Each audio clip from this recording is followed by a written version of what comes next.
Welcome to the Learning Pines YouTube. We hope this video helps. You start in Settings because Game Center lives under your Apple ID. Tap Settings, then tap your name at the top to open Apple ID options. Once done, confirm the iPad is online so changes sync. If the device asks for your password or biometric, approve it now. This confirms you control the account. This step ensures you're changing the correct account and prevents accidental sign-outs on other devices, so don't skip entering credentials when prompted. Once in Apple ID settings, scroll until you see Game Center or type Game Center in Settings Search to jump there. Open Game Center and you'll see your Apple ID listed and a sign and toggle.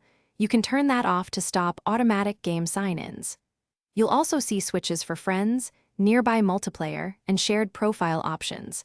Toggle those off if you want stricter privacy. Making these choices now controls how games share your identity and prevents score syncing across devices. To finish, tap Sign Out in Game Center. This removes your profile from this iPad and stops leaderboard and multiplayer ties. After signing out, I recommend restarting the iPad so the system fully clears cached credentials. Make sure apps that used Game Center behave as expected. If something still shows your profile, update iOS and try again.